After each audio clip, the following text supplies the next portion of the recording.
苗栗有一个17岁的少年人，无驾照煞伫今仔日透早骑乌多摆，搁载朋友，因为顺路的警察发现这台车的车牌哪像互人砍掉的，要甲伊临检。这个少年人煞油门催落就走，沿路是拢红灯行对向，等等违规。落尾互警察围捕，计共互人开46张罚单，拢总是罚4万块左右。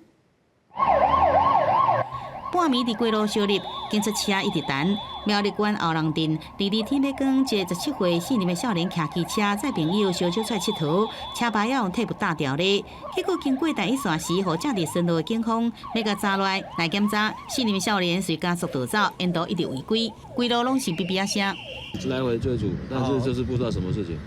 因为凌晨了，在睡觉了，不可能爬起来看了。姓林的少年逃走机场中，一直抢红灯，驶来驶去，过着检查，警察沿路请求支援来解围抓。经过20分钟了后，总有伫中华路甲南寮街口成功解抓到抓到。警方讲，姓林的少年甲伊载这人拢是高中生，违规项目包含无照驾驶、危险驶车、反向驶车、抢红灯、无依照规定使用方向灯、闪光红灯无停让、红灯正滑。变换车道无依照标记号志，总计开出46张罚单，罚4万块。林姓少年恶性重大违规部分，本分局依序告发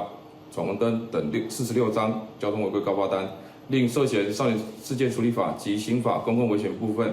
本分局移送台湾苗栗地方法院审理。苗栗县长张东锦伫个11提出机车驾照考照年龄有条件下修到16岁建议，互交通部以需要经由法定年龄修法这理由来复决。正当各界也是讨论时阵，无想到后龙镇就发生一个交通的事件，有车主是少年的老爸，要求警方扣押车牌，并且要求骑上交通安全讲习，结果伊涉犯刑法，公共危险的罪嫌，甲少年移送苗栗地院来审理。